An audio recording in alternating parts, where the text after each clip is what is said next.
Gibran pamer mainan mahal disebut hanya cari sensasi. Dokter Tifa, persis seperti bapaknya yang hujan-hujanan di tengah sawah.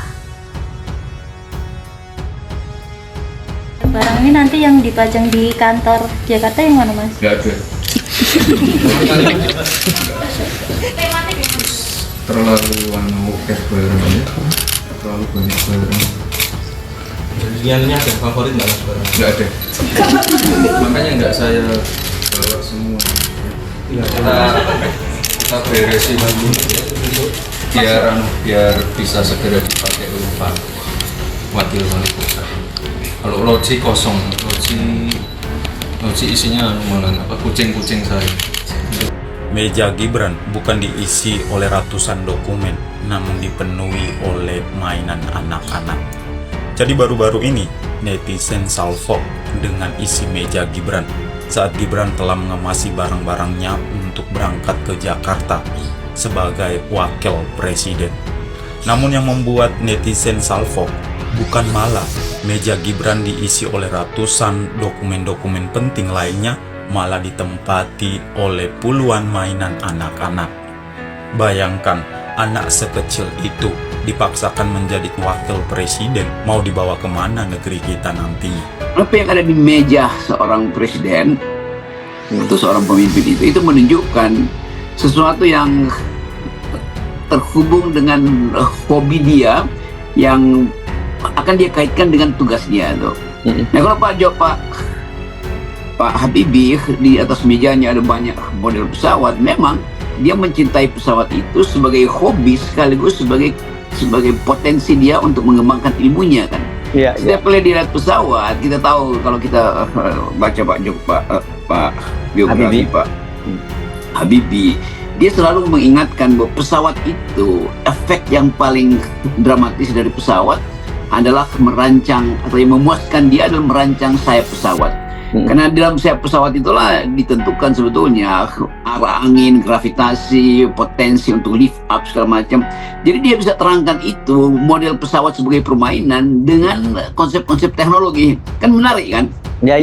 Itu bedanya tuh. Nah kalau di meja seseorang ada mainan dan itu sekedar untuk membuang-buang waktu dia, itu tentu di dalam otaknya nggak ada konsep kan.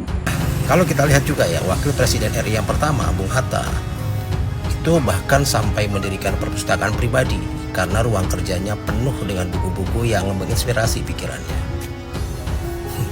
Sementara kita lihat ya, Wakil Presiden RI yang ke-14, Gibran Rakabuming Raka juga banyak koleksinya, tapi koleksi mainan dan robot-robotan.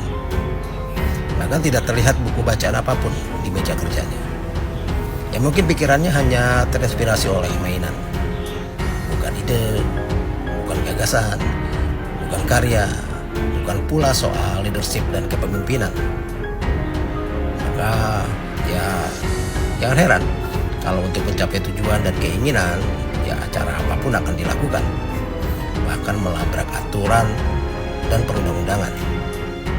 Gak ada pertimbangan etika dan moral pada diri seorang anak-anak kan. Apalagi jika orang tuanya tidak memberikan pelajaran soal etika dan moral. Solo itu kota, ya loh, kota yang tapi pembangunannya itu mengalahkan provinsi. Berarti bagus ya wali kotanya ya. Tapi dia udah mundurin diri, Pak. Loh, mundurin diri?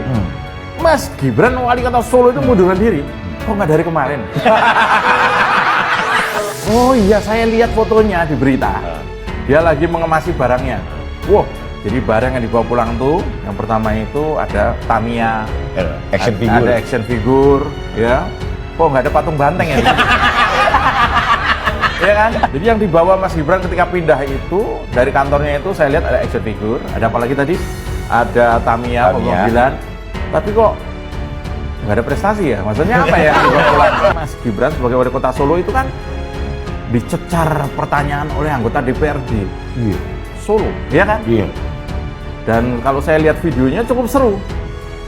Dan yang mencecar itu dari partai di mana dulu Gibran itu dibesarkan oleh partai itu dulu.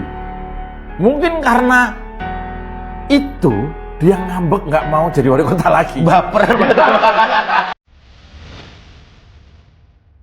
Wakil Presiden terpilih Gibran Rakabuming Raka resmi mengundurkan diri dari jabatannya sebagai Wali Kota Solo. Setelah resmi mengundurkan diri, Gibran terlihat membereskan barang-barangnya dari Balai Kota Solo. Ada hal yang kemudian mencuri perhatian, yaitu banyaknya mainan anak-anak yang memenuhi ruangannya. Melihat hal ini, pegiat media sosial Dr. Tifa Suma, yang akrab disapa Dr. Tifa, menyoroti hal tersebut. Ia menyebut Gibran semakin senang jika hal ini banyak menjadi pembahasan orang-orang khususnya di media sosial. Ia menilai bahwa tindakan tersebut bukanlah indikasi penyakit jiwa, meskipun hampir mendekatinya, dan menyebut diagnosisnya sebagai Peter Pan Syndrome. Pada ribut lihat Samsul Majan koleksi mainan mahalnya di meja kerja Wali Kota Solo, tulis Dr. Tifa di cuitan akun X pribadinya. Gak usah ribut, makin ribut makin senang dia, ini bukan penyakit jiwa, walau nyerempet. Nama diagnosisnya, Peter Pan Syndrome, sambungnya.